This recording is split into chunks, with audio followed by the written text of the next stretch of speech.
The call connected on the third ring, and I remember thinking that was a good sign. I was lying on a gurney in the hallway of St. Me. Benedicted CR, my left wrist wrapped in a temporary splint, a gash above my eyebrow held together with two butterfly closures, and my work blazer, the gray one I'd worn to my department's quarterly review that morning, folded under my head because there weren't enough pillows. The fluorescent light above me had a flicker that nobody had bothered to fix. I stared at it while the phone rang. My husband picked up on the third ring. That felt like a good sign. "Hey," he said. There was noise behind him. Music. A low hum of conversation. "I was in an accident," I told him. "On Greystone Avenue, near the Walgreens. A truck ran the light. My wrist might be fractured and they're monitoring me for a concussion. I need you to come get me." A pause. Not a long one. Maybe 2 seconds. "Oh, wow," he said. "Are you okay?" "I just told you I might have a fractured wrist." Right. The thing is," and I heard him lower his voice like he was stepping away from something, "I'm in the middle of dinner. Kevin's in town, and Amber wanted to take us to that new place on Harborview. We've had this planned for 3 weeks." I knew about the dinner. I had reminded him about it that morning while he was looking for his other dress shoe. I had ironed his shirt. The blue one. "I'm in the emergency room," I said. "I know, and I'm coming obviously, but can you maybe call a Lyft for right now? Just to get home? I'll be there in a couple hours. We're just finishing up." I looked at the flickering light. A couple hours? "Okay," I said. That was the word. Just that. "Okay." He said great, told me to text him the updates and hung up. I set the phone on my stomach and stared at the ceiling and thought about the word okay. How it had come out of my mouth so smoothly. How I had said it like I meant it. I didn't call a Lyft. I called my sister instead. She answered before the first ring finished. She didn't say hello. She said, "Where are you?"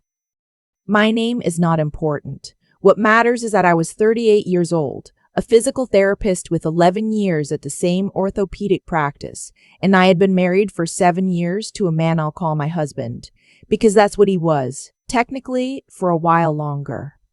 We lived in a 3-bedroom house in a suburb 20 minutes outside the city. Nice neighborhood.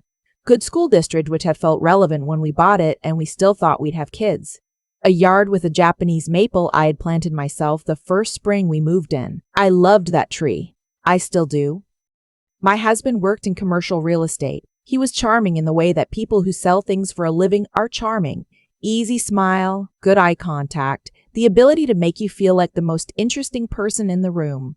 I had found it magnetic when we met at a friend's wedding in 2016. By the time I was lying in that hallway, I mostly found it exhausting. His friend Kevin was visiting from Phoenix. Kevin's girlfriend Amber had made a reservation at a restaurant called Whitmore's, the kind of place with no prices on the menu and a 6-week wait. My husband had been talking about it for days. And I knew, even then, lying on that gurney, that I had known something was wrong for longer than I'd admitted to myself. You don't say okay to something like that unless some part of you has already decided. My sister walked through the ER doors 40 minutes later. She had dry paint on her forearm from a project she'd been working on, and she was still wearing her reading glasses pushed up on her head, and she looked at me on that gurney. And her face did something complicated that I won't try to describe. She sat down in the chair next to me and took my uninjured hand in both of hers and didn't say anything for a while. Then she said, "Where is he?" I told her. She didn't say anything to that either, but she didn't let go of my hand. The wrist was fractured, a small crack in the distal radius, the kind they call a non-displaced fracture, which meant a cast and 6 weeks of modified activity. The concussion was mild. They kept me for observation for 3 hours, gave me discharge instructions and a referral for a follow-up MRI, and sent me home at 10:15 at night. My sister drove me. She helped me up the porch steps and unlocked the door with my keys, because I couldn't manage them left-handed, and she sat with me at the kitchen table while I took my first dose of the pain medication. She made me toast. I hadn't eaten since noon. My husband texted at 10:40. "How are you feeling? Just leaving Whitmore's now. Traffic might be bad. Don't wait up." I read it twice. My sister was reading it over my shoulder. I heard her exhale through her nose in a very specific way that meant she was choosing her words carefully. "Do you want me to stay?" she asked. "He'll be home soon." That's not what I asked. I looked at the toast. "Yes," I said. "I want you to stay." She called her husband, who was home with their 2 kids, and he told her to take all the time she needed. My brother-in-law is one of those people who is simply fundamentally good. I've never once seen him be anything else. My husband came home at 11:50. He kissed me on the top of the head and said I looked rough and asked if I needed anything. He smelled like cologne and wine and something else I couldn't quite name. He seemed surprised to see my sister there. He said hi to her in a slightly too casual way, the way you say hi to someone when you wish they weren't present. She said hi back, pleasantly, evenly.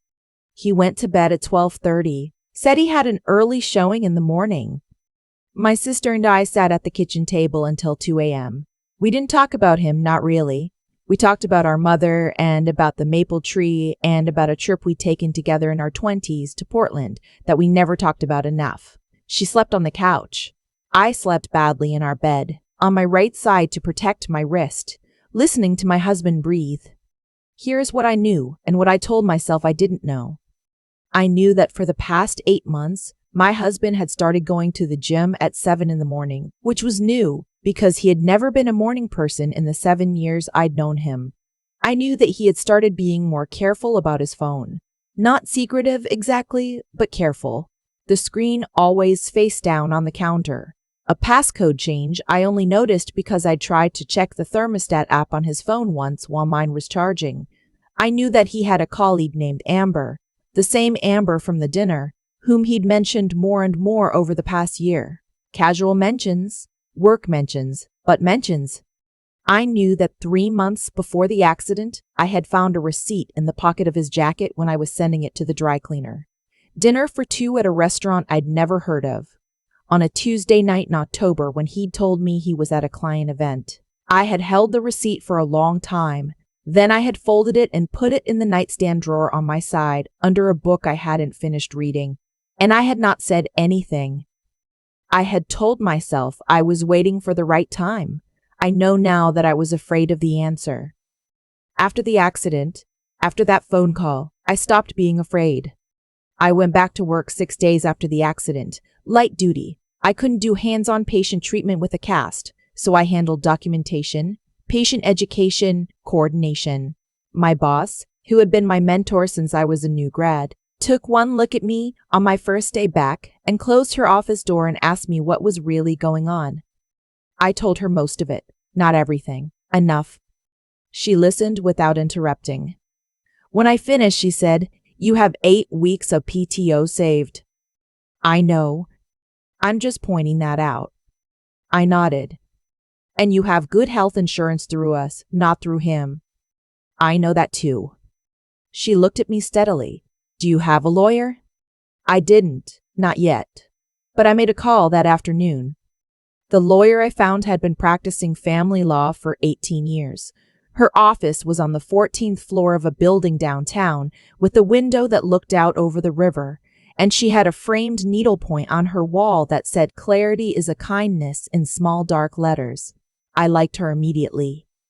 I gave her the receipt from my nightstand. I gave her 3 months of credit card statements I had quietly pulled and gone through line by line on my lunch breaks with a highlighter and a legal pad. Dinners I wasn't at. A weekend in Savannah when he'd told me it was a conference. A jewelry purchase from a store on Madison Street. She looked through everything and asked clear questions and took careful notes and told me what my options were. She explained how property division worked in our state. She explained what I was entitled to. She was calm and specific and did not once tell me what to feel or what to decide. I went home that night and made dinner and ate it across the table from my husband and answered his questions about my day and asked about his. I slept on my side of the bed. I folded the legal pad and the statements and put them in my work bag. 2 weeks later, I filed. He didn't know, not until the process server showed up at his office. I found out about that part secondhand from a colleague of his who had been friendly with both of us and who texted me that afternoon. Not to gossip, I think, but because she was genuinely concerned about how he'd reacted. She said he'd gone pale in the hallway outside the conference room, that he'd had to sit down. He called me 11 times that afternoon. I let them go to voicemail. The 12th call I picked up. "What is this?" he said. His voice had a quality I hadn't heard before. Something strict of the professional smoothness, something smaller underneath. "It's a petition for divorce," I said. "My attorney will be in contact with yours." "You can't just—" "We haven't even talked about." "We talked," I said. "When I was in the ER and you were finishing your dinner, that was a conversation." Silence. "I didn't know it was that serious," he said. "You said you were okay." I said okay, I told him. "That's not the same thing." I hung up. My hand was shaking a little. I sat in my car in the parking garage outside my office and I let it shake and I breathed through it and then it stopped. He came home that night, our house, technically still jointly owned, and I was ready for that. I had expected it. I was sitting in the living room when he walked in, and my sister was there, and my brother-in-law, and that was intentional. I hadn't wanted to do this part alone. My husband stood in the doorway and looked at the three of us, and I could see him recalibrating. The charm didn't work the same way when there were witnesses. It never does. He tried the wounded approach first. Didn't I think we should have topped? Didn't I think 7 years deserved a conversation? His voice was measured and reasonable and designed to make me feel like the unreasonable one. My sister didn't say anything. She didn't have to. She just sat there with her arms folded and looked at him with an expression that I can only describe as geological, patient, immovable, old. I had one thing to say to him. I prepared it, which some people might think is cold, but I think preparation is just a form of self-respect. "I found the receipt from Carmine's in October," I said. "The dinner you didn't tell me about. I found the Savannah booking. I found the charges at Elliston's. I have copies of everything. My attorney has the originals." He didn't say anything for a moment. "You can stay tonight," I said. "Tomorrow you need to find somewhere else to be while we work through the legal process. I've already spoken to an attorney about the house." He left the next morning. He took his clothes and his laptop and his golf clubs. He did not take the Japanese maple, which was not his to take. The next part is not dramatic. That's the thing nobody tells you about the aftermath. It's mostly paperwork. My attorney was thorough. Because my husband's income and assets had been, at certain points, obscured in ways that required a forensic accountant to properly untangle, the process took longer than a simple divorce might have. But we were patient. His attorney knew we had documentation. There wasn't much room to negotiate around that. He got his share of what was jointly owned. He did not get anything that was mine before the marriage, or anything I could demonstrate I had funded independently. We kept it out of court. Just barely, but we kept it out. I kept the house. I kept the maple tree. About 3 months after he moved out, my colleague texted me again. She had run into him at a coffee shop near his new apartment. He was renting a 1-bedroom in the city, which was a significant downgrade from what he'd been used to. She said he'd seemed subdued, that Amber was not in the picture, which it turned out she never really had been, not in the permanent sense. She had moved on fairly quickly once there was nothing left to orbit. I read that text standing in my kitchen, in the house that was now entirely mine, and I felt something. Not satisfaction exactly, not triumph. Something quieter, something like clarity. I thought about what my lawyer had on her wall. Clarity is a kindness. I put my phone down and went out to the backyard. The maple was doing what it does every fall. Going red at the tips first, then working its way inward. I had read once that the tree doesn't actually change color. It just stops producing the green that was hiding the red all along. The color was always there. You just couldn't see it yet. I stood there for a long time looking at it. My sister came over for dinner that Saturday. She brought her husband and both kids, and we made too much food and ate it outside on the deck even though it was almost cold enough to need a jacket, and her daughter, who is 6 and afraid of nothing, climbed into my lap and fell asleep there while the adults talked. I sat very still so I wouldn't wake her. The weight of her was warm and solid and real. After they left and I'd washed the dishes and turned off the lights, I sat for a while in the quiet of my own house. No performance. No careful choosing of words. No listening for a phone buzzing face down on the counter. Just the house settling around me and the tree in the yard and the particular silence that is not loneliness but is something else entirely. I thought about that phone call, the flickering light in the ER hallway, the 3 rings before he picked up. I had said okay, and I had meant something very different, and I think somewhere I had known that even as I said it. Some part of me had already begun.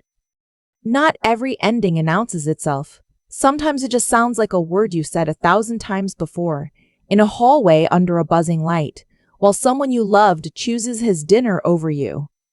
Sometimes okay is the beginning of everything that comes next. I think about that maple tree a lot these days.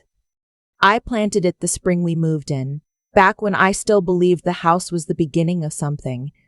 It was just a sapling then, maybe 3 feet tall, staked with a garden wire so it wouldn't tip in the wind. I didn't know much about maples at the time. I just thought it was beautiful, and I wanted something living in that yard that I had put there myself. What I learned later is that the red was always in there. The tree doesn't manufacture anything new in the fall. It just stops producing the chlorophyll that was covering the color up. The whole time you thought you were looking at a green tree, the red was already there, waiting. I think that's what honesty looks like when it finally arrives. Not a transformation, a reveal. I spent a long time in that marriage covering things up, not for him, but for myself. The receipt I found and folded away.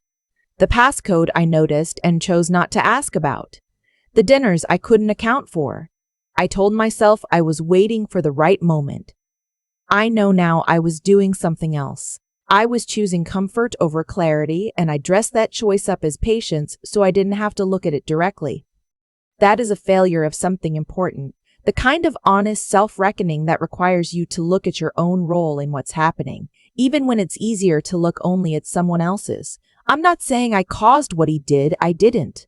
But I stayed in a dynamic I had already stopped believing in, and I let it run because confronting it felt too costly.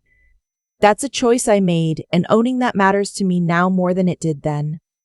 What changed on that gurney in the ER hallway wasn't that I became brave. It was that I became clear. The flickering light, the phone call, the word okay. Something in that sequence cut through all the fog I'd been living in, and I saw the situation for exactly what it was. Not through anger, not through panic, just through plain, undecorated sight.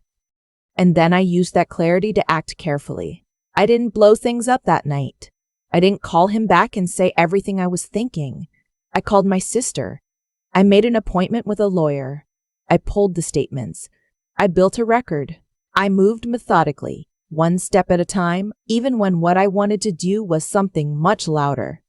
That steadiness, that ability to feel everything and still think straight is what made the difference in the end. The anger was real. The grief was real. I cried in my car in parking garages more times than I'll admit. But I didn't let any of that make my decisions for me.